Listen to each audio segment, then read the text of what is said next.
Okay, Goldsmith. So this is how we turned around a small Goldsmith shop in Stockholm that had zero customers into having 72 plus leads every single month coming in like clockwork, basically. So what we did is that we took a look at what they were offering on the front end. So what were they displaying?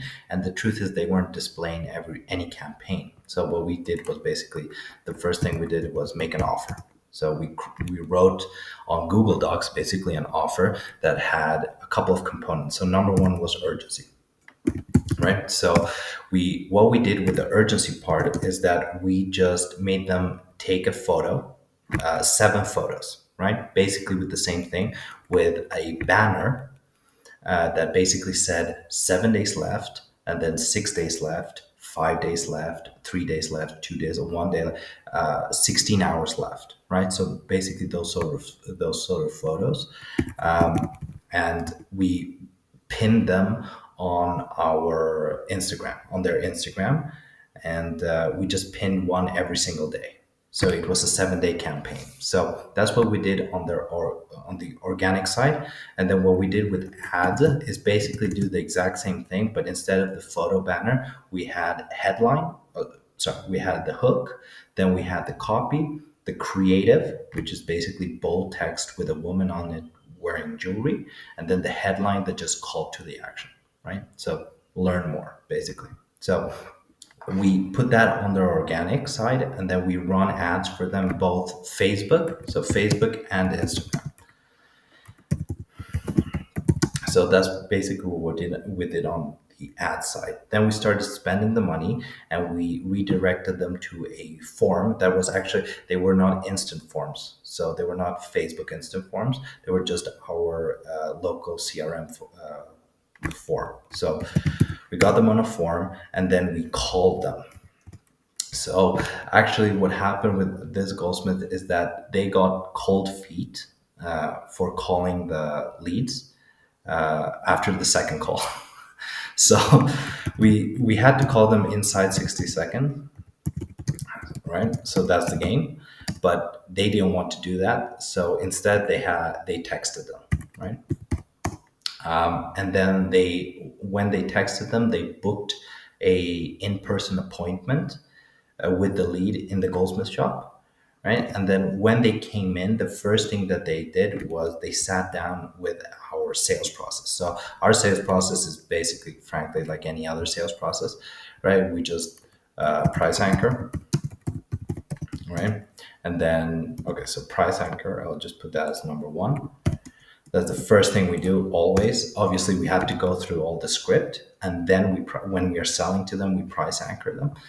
So we price anchor them, and then we upsell them. Okay? If they didn't, like, normally, if you upsell them and then you go through the loops, you overcome the objections, and they are just not going to buy. Um, we I'll keep the plus in a second, but if they are not taking your upsell, we just don't. It's not that we let them go. We downsell them to a cheaper product, right? So most of the time, you can just upsell and cross sell because you just stack bonuses, right? But if, for example, they take the upsell, then immediately after they take the upsell, you cross sell, right? Wait a second. You cross sell. Okay, that's what. So, and also if they take your downsell, like let's say they didn't take your upsell, if they take your downsell, then what we did was we also cross sell them into. So in the upsell, we cross sell them into another item. But when we do the downsell, we just cross sell them into a cleaning and maintenance package. We don't cross sell them into another item. Why?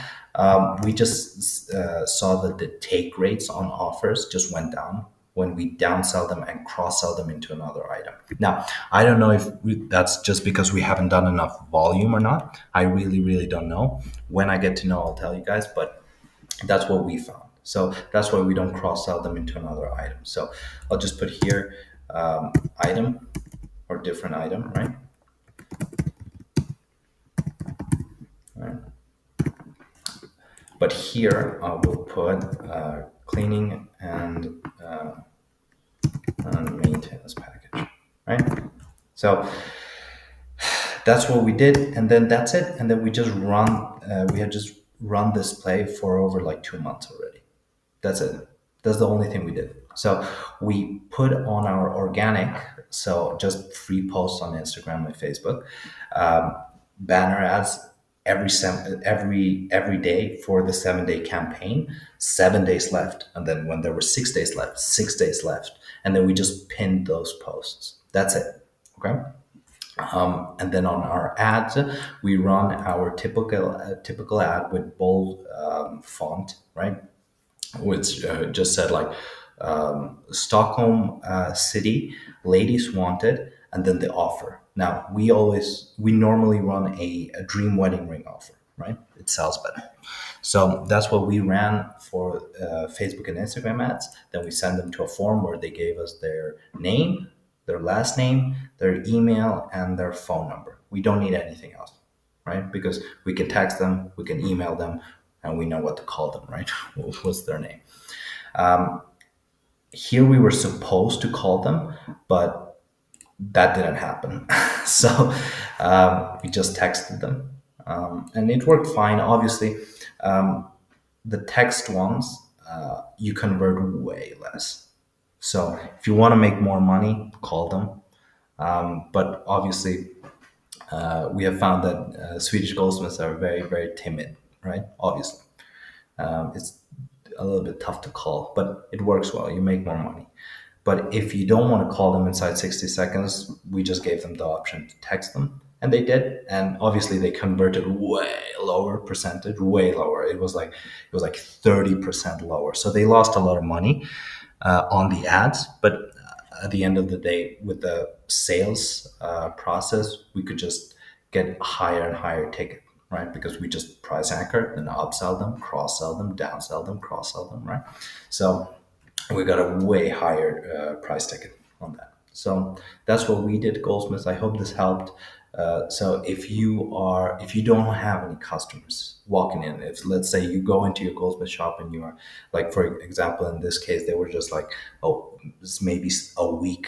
Like no one walked into their shop for a week. No one were walking into the shop for 5, 6 days. Consider running a campaign, advertisement campaign. It worked very well for us. We always get a set, like an average of 70 leads per campaign, and it's like a 7 days campaign. So obviously this is B2C, right? Obviously B2B will be, you won't get so many leads and the leads will be way more expensive, but it's B2C, so you're able to get a lot of leads in a relatively small amount of time. Because normally, let's say you turn on the ads on Monday, right? Tuesday the ads will start working, right? And by the time you're on the next Monday, like you got a bunch of leads. In this case, 72 leads. Like is always our average, 72 leads. We have never been able to get more than that in our campaign. So that's our average. So if you are a goldsmith and you don't have enough customers, this is what we did. We took about 7 photos with a banner, paper banner like this, yay, like that. And then in the banner, it just said 7 days left, 6 days left, 5 days left, 4 days left, right? Right, 7 days. And then we run the Facebook ad. We got them on the form, their contact info. Then, well, we texted them to book an appointment, right? We say, hey, we're here till 8. What time do you want to come in tonight? Right? That's it. And then when they came in, we have the sales conversation with them. And then we just price anchor what they want, exactly what they want, no modification, exactly what they wanted. Then we upsell them, cross sell them. If they didn't take, if we have gone several times through objection handling and looping and all this stuff, then we just go down to the downsell. If like they really don't have money, we go down to the downsell plus cross sell, right? So we still get the sale, and obviously we can resell them several months later, right? No problem.